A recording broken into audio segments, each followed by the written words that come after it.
ಕಾವೇರಿ ವಿಚಾರ ಅಂತ ಹೇಳಿದಾಗ ಎಲ್ಲರ ರಕ್ತ ಕೂಡ ಕುದಿತಾ ಇರುತ್ತೆ. ಹಾಗಾಗಿದೆ, ಕಾವೇರಿ ಇರುವ ವಾತಾವರಣವೇ ಯಾವಾಗಲೂ ನಿರ್ಮಾಣವಾಗಿದೆ.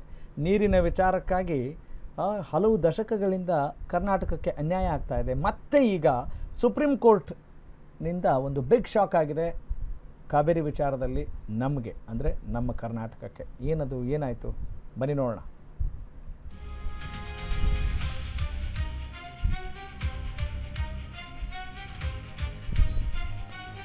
ಸುಪ್ರೀಂ ಕೋರ್ಟ್ನಲ್ಲೂ ರಾಜ್ಯಕ್ಕೆ ಭಾರಿ ಹಿನ್ನಡೆ ಸಂಭವಿಸಿದೆ.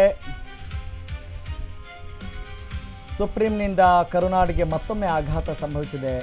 ಕಾವೇರಿ ವಿಚಾರದಲ್ಲಿ ಯಾವಾಗಲೂ ಕೂಡ ಹಿನ್ನಡೆ ಆಗ್ತಾ ಇದೆ ಅನ್ನೋದು ನಮ್ಮೆಲ್ಲರಿಗೂ ಗೊತ್ತಿರುವಂಥ ವಿಚಾರ. ಸುಪ್ರೀಂ ತೀರ್ಪು ಎದುರು ನೋಡ್ತಾ ಇದ್ದಂಥ ರೈತರಿಗೆ ನಿಜಕ್ಕೂ ಕೂಡ ನಿರಾಸೆ ಆಗಿದೆ. ಇನ್ನೊಂದು ವಾರ ತಮಿಳುನಾಡಿಗೆ ನೀರನ್ನು ಹರಿಸಲೇಬೇಕು ಅನ್ನುವ ಆದೇಶ ಪಾಲನೆ ಮಾಡಬೇಕಾಗಿದೆ. ರಾಜ್ಯ ಜಲಾಶಯ ಖಾಲಿ ಆಗ್ತಾ ಇದ್ರೂ ಕೂಡ ನೀರು ಬಿಡಬೇಕಲ್ಲ ಅನ್ನುವ ಕೊರಗು, ನೋವು ಸಹಜವಾಗಿ ರಾಜ್ಯಕ್ಕಿದೆ. ಮುಂದಿನ ಸೋಮವಾರಕ್ಕೆ ವಿಚಾರಣೆಯನ್ನು ಸದ್ಯಕ್ಕೆ ಮುಂದೂಡಲಾಗಿದೆ ಅನ್ನೋ ಮಾಹಿತಿ ನಿಮ್ಮ ಅಶ್ವವೇಗ ನ್ಯೂಸ್ಗೆ ಲಭ್ಯ ಆಗಿದೆ. ಅಲ್ಲಿವರೆಗೂ ಕೂಡ CWMA ಆದೇಶ ಪಾಲಿಸಲು ಸೂಚಿಸಲಾಗಿದೆ. ಪ್ರತಿನಿತ್ಯ 12,000 ಕ್ಯೂಸೆಕ್ ನೀರು ಹರಿಸಲು ಸೂಚಿಸಲಾಗಿದೆ. ಹಾಗಾಗಿ CWMA Kaveri water managing authority, ಅಂದರೆ ಕಾವೇರಿ ನೀರು ನಿರ್ವಹಣಾ ಮಂಡಳಿ ಏನು 12,000 ಕ್ಯೂಸೆಕ್ ನೀರನ್ನು ಬಿಡಬೇಕು ಅಂತ ಒಂದು ನಿರ್ಣಯಕ್ಕೆ ಬಂದಿದೆಯೋ, ನಿರ್ಧಾರಕ್ಕೆ ಬಂದಿದೆಯೋ, ಆ ಆದೇಶವನ್ನು ಪಾಲನೆ ಮಾಡಲೇಬೇಕು ಅಂತ ಹೇಳಿ ಸುಪ್ರೀಂ ಕೋರ್ಟ್ ಕೂಡ ಈಗ ಹೇಳಿರೋದ್ರಿಂದ ಸಹಜವಾಗಿ ನಮ್ಮ ರೈತರಿಗೆ ನಿರಾಸೆಯಾಗಿದೆ.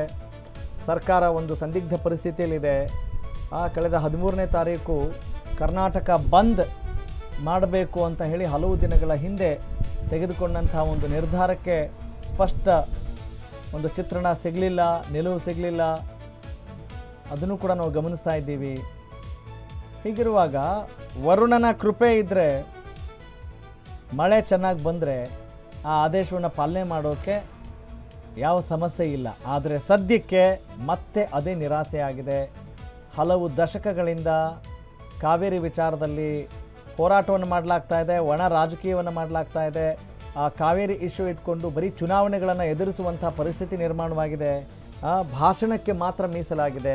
ಆ ನಿಟ್ಟಿನಲ್ಲಿ ಈಗ ಇಲ್ಲಿ ವಕೀಲರು ಸರ್ಕಾರದ ಪರವಾಗಿ ವಾದವನ್ನು ಮಂಡನೆ ಮಾಡಿದರೂ ಕೂಡ ಅದಕ್ಕೆ ಗೆಲುವು ಸಿಗ್ತಾ ಇಲ್ಲ ಅನ್ನೋದು ಬಹಳ ಬಹಳ ದುರದೃಷ್ಟಕರ ಸಂಗತಿ. ಮತ್ತು ಹತಾಶೆ, ನಿರಾಶೆ ಎಲ್ಲವೂ ಕೂಡ ಆಗಿರೋದನ್ನು ನಾವು ಗಮನಿಸಬಹುದಾಗಿದೆ ಕಾವೇರಿ ವಿಚಾರಕ್ಕೆ ಸಂಬಂಧಪಟ್ಟ ಹಾಗೆ.